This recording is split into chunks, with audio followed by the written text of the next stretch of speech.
Bonjour à tous et à toutes. Aujourd'hui, on se retrouve pour un moelleux à la pomme, enfin même un gâteau extra moelleux à la pomme, XXL, donc avec le Cake Factory Infinity. Alors, pour cette recette, vous aurez besoin d'un yaourt, peu importe, qu'il soit maison ou non, nature, sucré, aux fruits, peu importe, un yaourt. 350 g de farine blanche, un sachet, voilà, un sachet de levure chimique, je tiens rien dans les mains, 300 g de farine, 90 ml d'huile neutre, 140 g de crème fraîche liquide entière, c'est meilleur, 5 œufs, et puis 6 pommes coupées en morceaux. Donc c'est un gâteau qui est vraiment facile à faire. Alors, en premier, on va mélanger l'œuf, enfin les 5 œufs et le sucre.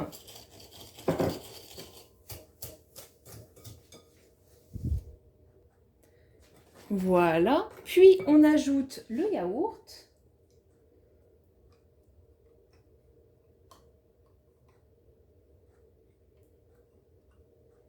Moi, c'est des pots de... ça fait 120 g de yaourt, hein, voilà. Mais bon, après, c'est pas... Là, c'est une recette... On n'est pas au gramme près pour cette recette. Hein. Parfois, c'est nécessaire en pâtisserie. Là, non.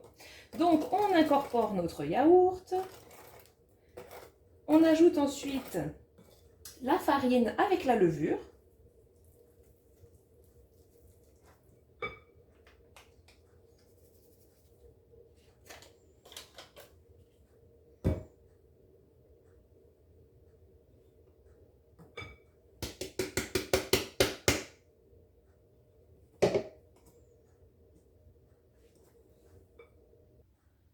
Donc voilà, quand la farine est bien incorporée, on ajoute l'huile. Hop. La crème liquide.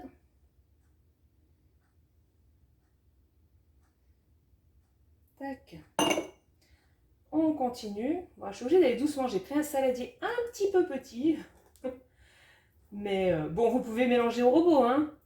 Là, je voulais juste, pour une fois, le faire à la main, montrer que, voilà, même si on n'a pas de robot pâtissier ou d'autres robots à côté, c'est possible. Mais n'hésitez pas.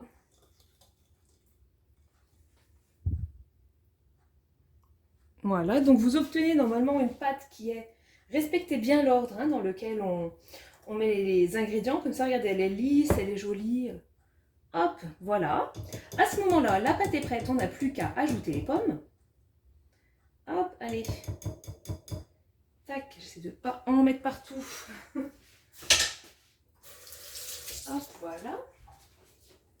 Vous ajoutez les pommes à votre pâte. On remue et c'est prêt. Donc, pour la cuisson, hop, voilà.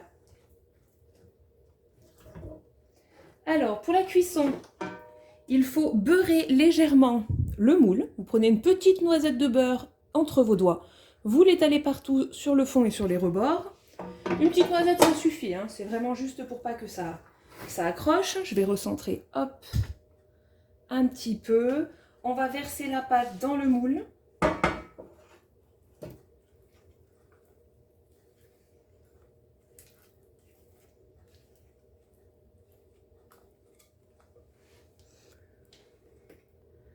Comme ceci, et puis on va démarrer la cuisson.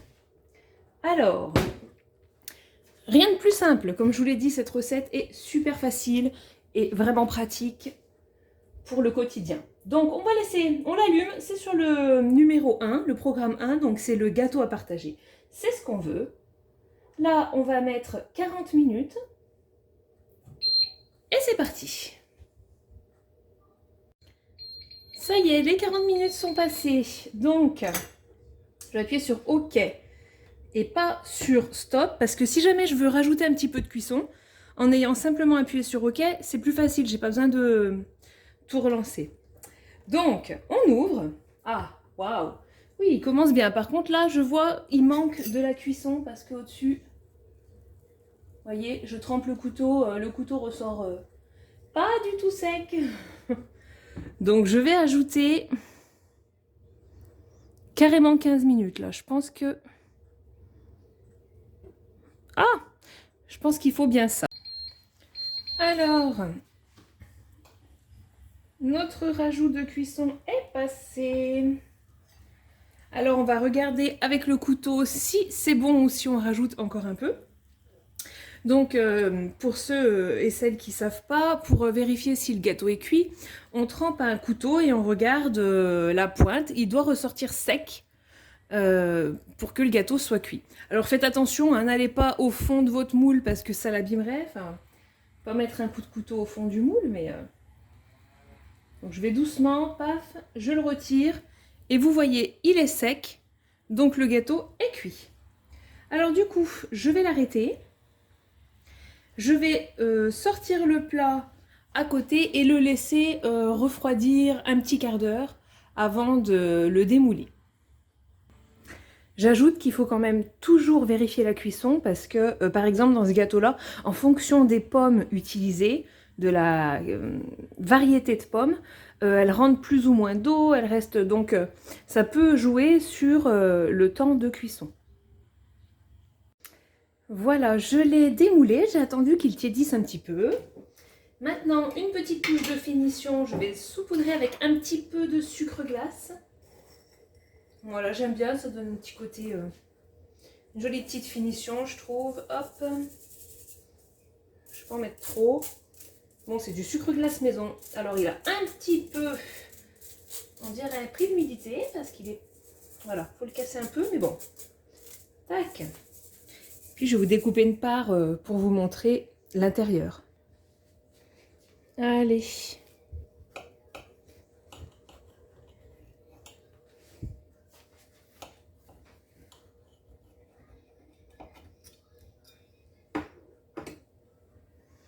Et voilà, regardez ça. Il est super moelleux. Il est encore un peu chaud, mais... Bon appétit et à bientôt pour une nouvelle vidéo. Merci d'avoir regardé.